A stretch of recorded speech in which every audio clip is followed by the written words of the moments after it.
Pemirsa, korupsi seringkali berhubungan dengan kekuasaan. Tak heran jika banyak kepala daerah tersangkut kasus korupsi.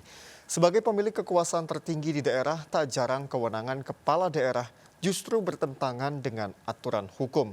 Ongkos politik yang tinggi seringkali menjadi alasan para kepala daerah melakukan korupsi. Lalu seperti apa pola korupsi para kepala daerah? Berikut liputan Tim Delik RCTI. Perhelatan pilkada seringkali berujung menjadi bancakan para elit di daerah.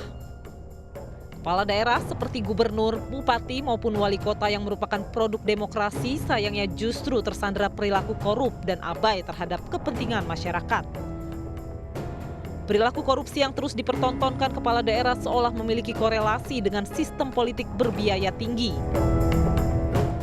Nah, demokrasi memang mengharuskan, mohon maaf, dalam kontestasi politiknya itu mengharuskan berbiaya tinggi.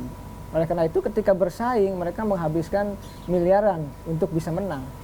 Nah, ini yang berbahaya. Jika dibandingkan dengan korupsi kepala daerah pada tahun-tahun sebelumnya, praktik korupsi kepala daerah hingga saat ini masih menggunakan pola-pola yang sama. Artinya tidak banyak yang berubah dan masih tetap tinggi. Bahkan tingkat keterlibatan pejabat daerah dalam korupsi justru kian parah. 99% kepala daerah korupsi. Hanya ada yang korupsinya hard corruption, ya kan? Seperti misalnya betul-betul mainkan APBD, ada soft corruption, ya terima-terima gratifikasi dan lain sebagainya. Atau misalnya dia mengambil kebijakan-kebijakan yang menguntungkan dirinya atau keluarganya. KPK sendiri telah berulang kali melakukan operasi tangkap tangan terhadap para pejabat daerah yang melakukan korupsi.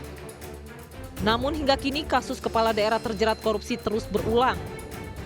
Hal ini diduga karena tidak adanya kesadaran dari kepala daerah untuk benar-benar menjalankan aspirasi masyarakat saat terpilih.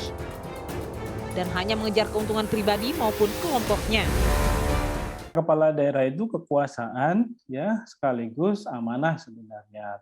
Kita melihat ya posisi kepala daerah itu adalah kesempatan bagi setiap orang untuk bisa mengakumulasi kekuasaan yang mereka punya dan kemudian juga mengakumulasi dana gitu ya, mengakumulasi kekayaan.